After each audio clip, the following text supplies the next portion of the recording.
The Red Room. Wells, I can assure you, said I, that it will take a very tangible ghost to frighten me. And I stood up before the fire with my glass in my hand. It is your own choosing, Said the man with the withered arm, and glanced at me askance. 28 years, said I have lived, and never a ghost have I seen as yet. The old woman sat staring hard into the fire, her pale eyes wide open. Aye, and 28 years you have lived and never seen the likes of this house, I reckon. There's a many things to see when one's still but 28, a many things to see and sorrow for. I half suspected the old people were trying to enhance the spiritual terrors of their house by their droning insistence. I put down my empty glass on the table and looked about the room, and caught a glimpse of myself, abbreviated and broadened to an impossible sturdiness, in the queer old mirror at the end of the room. Well, I said, if I see anything tonight, I shall be so much the wiser, for I come to the business with an open mind. it's your own choosing. Said the man with the withered arm once more. I heard the faint sound of a stick and a shambling step on the flags in the passage outside. The door creaked on its hinges as a second old man entered, more bent, more wrinkled, more aged even than the first. He supported himself by the help of a crutch. His eyes were covered by a shade, and his lower lip, half averted, hung pale and pink from his decaying yellow teeth. He made straight for an armchair on the opposite side of the table, sat down clumsily, and began to cough. The man with the withered hand gave the newcomer a short glance of positive dislike. The old woman took no notice of his arrival, but remained with her eyes fixed steadily on the fire. I said it's your own choosing. Said the man with the withered hand when the coughing had ceased for a while. It's my own choosing, I answered. The man with the shade became aware of my presence for the first time, and threw his head back for a moment, and sidewise to see me. I caught a momentary glimpse of his eyes, small and bright and inflamed. Then he began to cough and splutter again. Why don't you drink? Said the man with the withered arm, pushing the beer toward him. The man with the shade poured out a glassful with a shaking hand that splashed half as much again on the deal table. A monstrous shadow of him crouched upon the wall and mocked his action as he poured and drank. I must confess I had scarcely expected these grotesque custodians.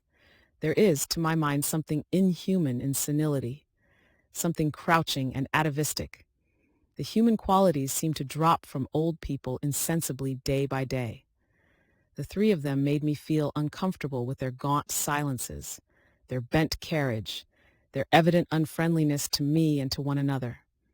And that night, perhaps, I was in the mood for uncomfortable impressions. I resolved to get away from their vague foreshadowings of the evil things upstairs.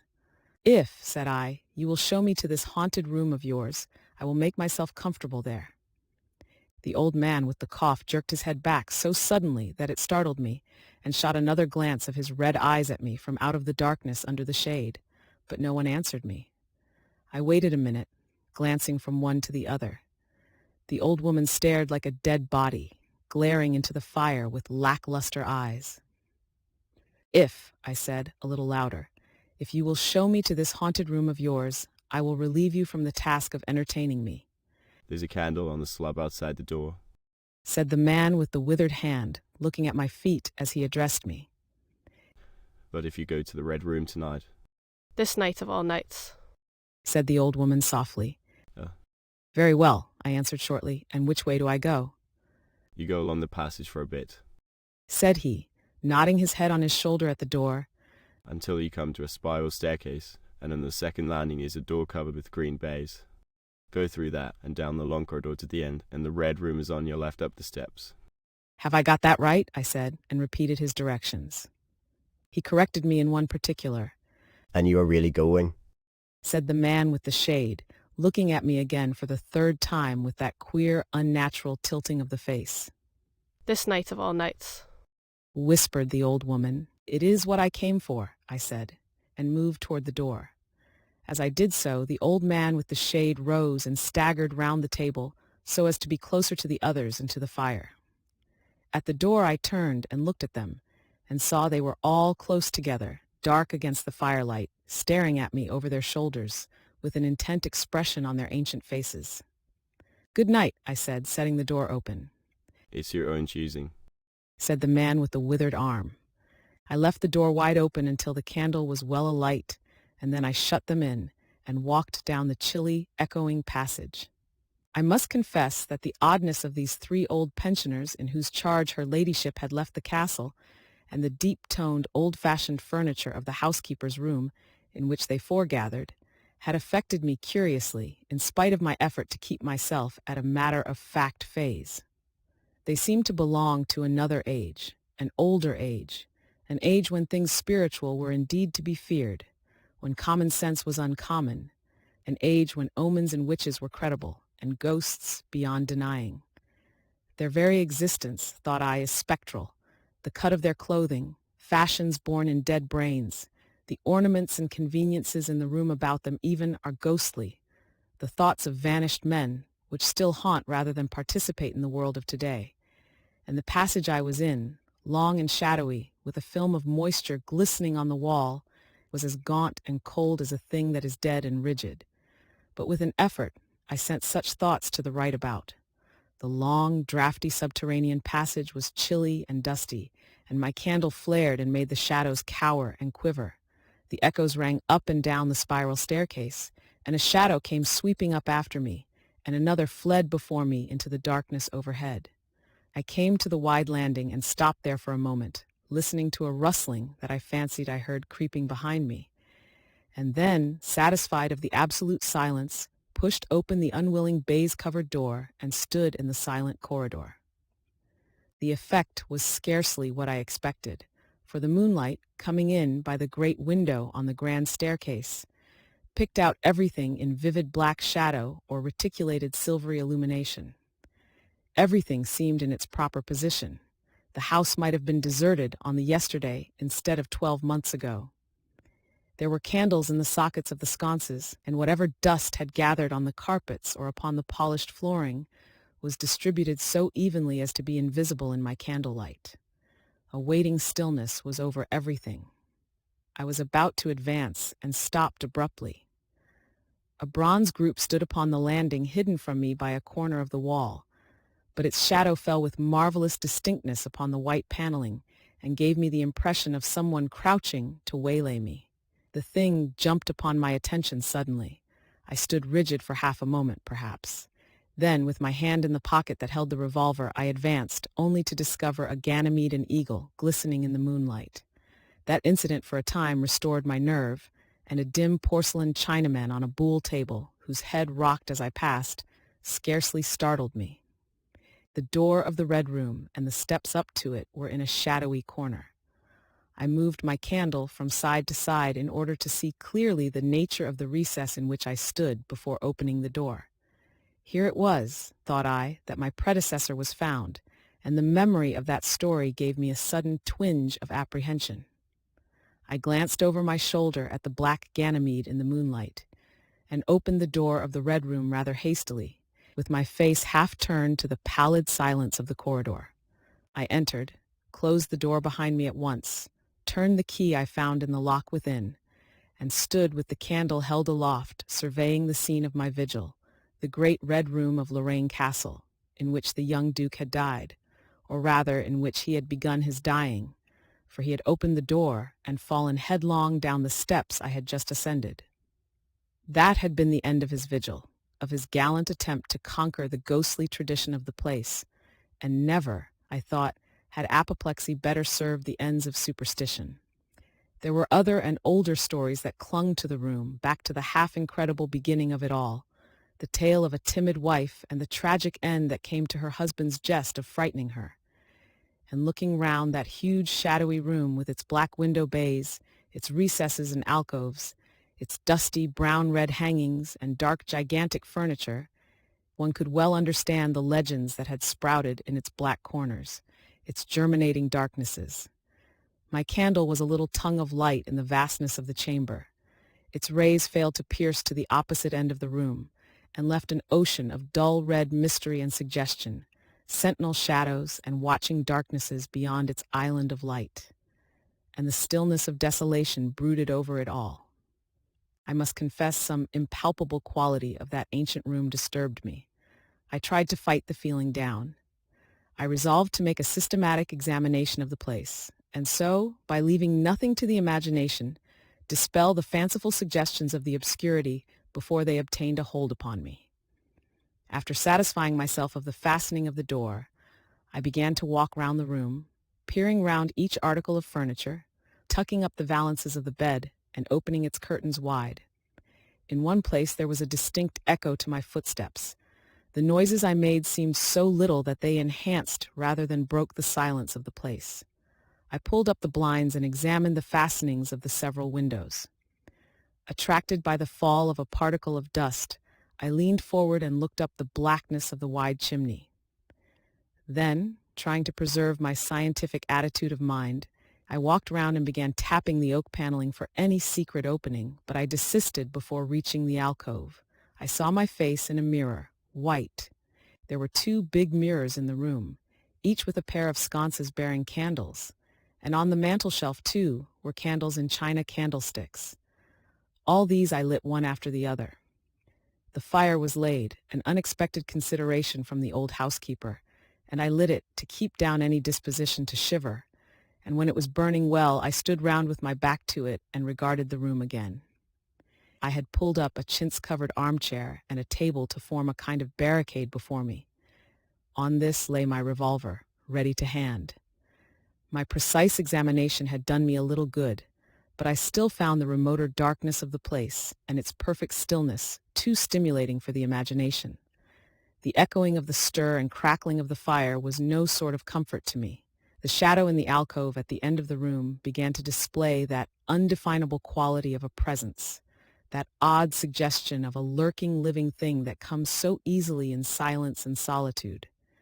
And to reassure myself, I walked with a candle into it and satisfied myself that there was nothing tangible there. I stood that candle upon the floor of the alcove and left it in that position. By this time I was in a state of considerable nervous tension, although to my reason there was no adequate cause for my condition. My mind, however, was perfectly clear. I postulated quite unreservedly that nothing supernatural could happen, and to pass the time I began stringing some rhymes together, Ingoldsby fashion, concerning the original legend of the place. A few I spoke aloud, but the echoes were not pleasant. For the same reason I also abandoned, after a time, a conversation with myself upon the impossibility of ghosts and haunting. My mind reverted to the 3 old and distorted people downstairs, and I tried to keep it upon that topic. The somber reds and grays of the room troubled me. Even with its 7 candles, the place was merely dim. The light in the alcove flaring in a draught, and the fire flickering, kept the shadows and penumbra perpetually shifting and stirring in a noiseless, flighty dance.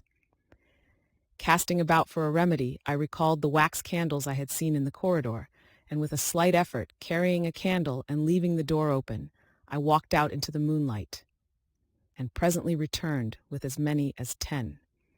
These I put in the various knickknacks of china with which the room was sparsely adorned, and lit and placed them where the shadows had lain deepest, some on the floor, some in the window recesses, arranging and rearranging them until at last my 17 candles were so placed that not an inch of the room but had the direct light of at least one of them. It occurred to me that when the ghost came, I could warn him not to trip over them. The room was now quite brightly illuminated.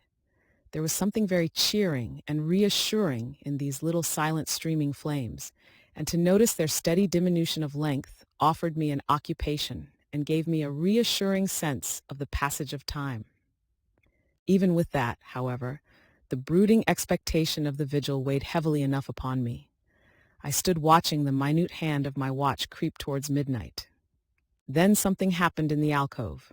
I did not see the candle go out. I simply turned and saw that the darkness was there, as one might start and see the unexpected presence of a stranger. The black shadow had sprung back to its place.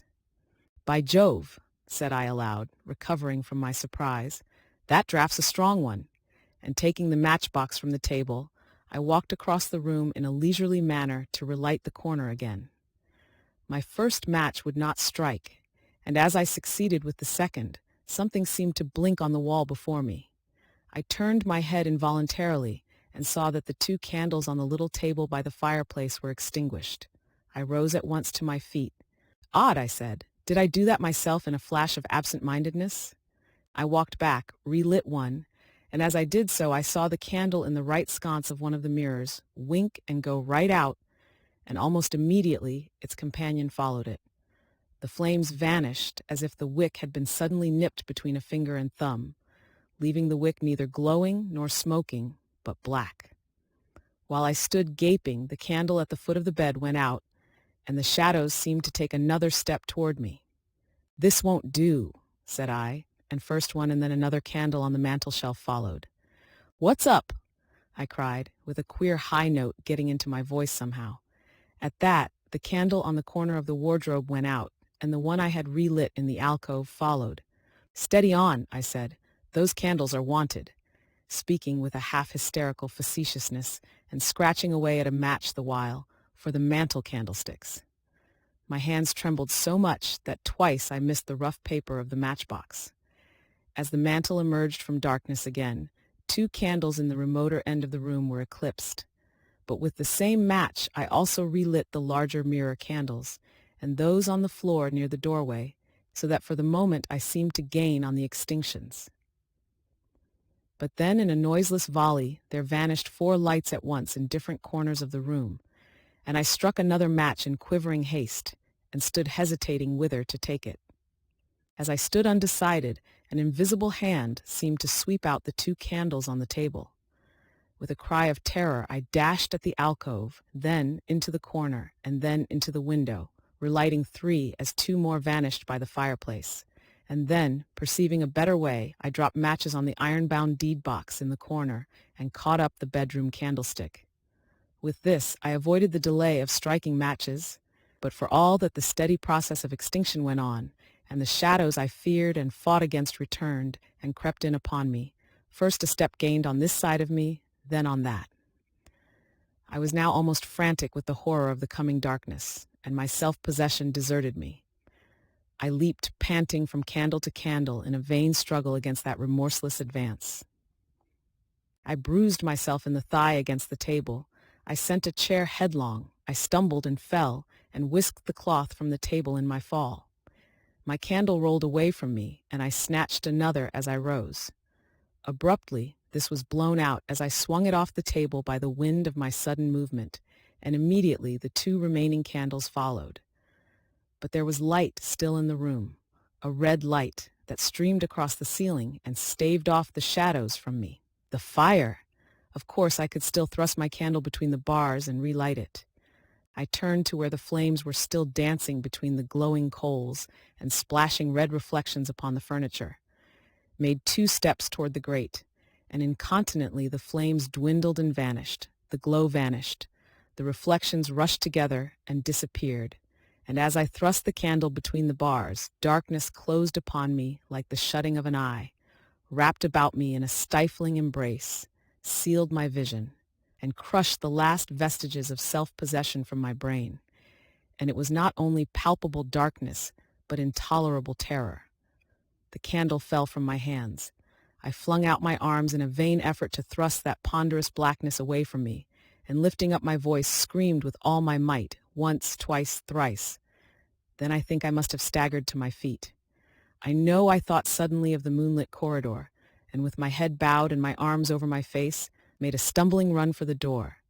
But I had forgotten the exact position of the door, and I struck myself heavily against the corner of the bed.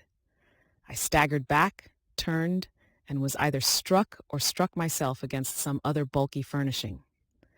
I have a vague memory of battering myself thus to and fro in the darkness, of a heavy blow at last upon my forehead, of a horrible sensation of falling that lasted an age, of my last frantic effort to keep my footing, and then I remember no more.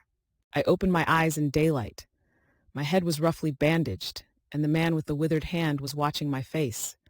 I looked about me, trying to remember what had happened, and for a space I could not recollect.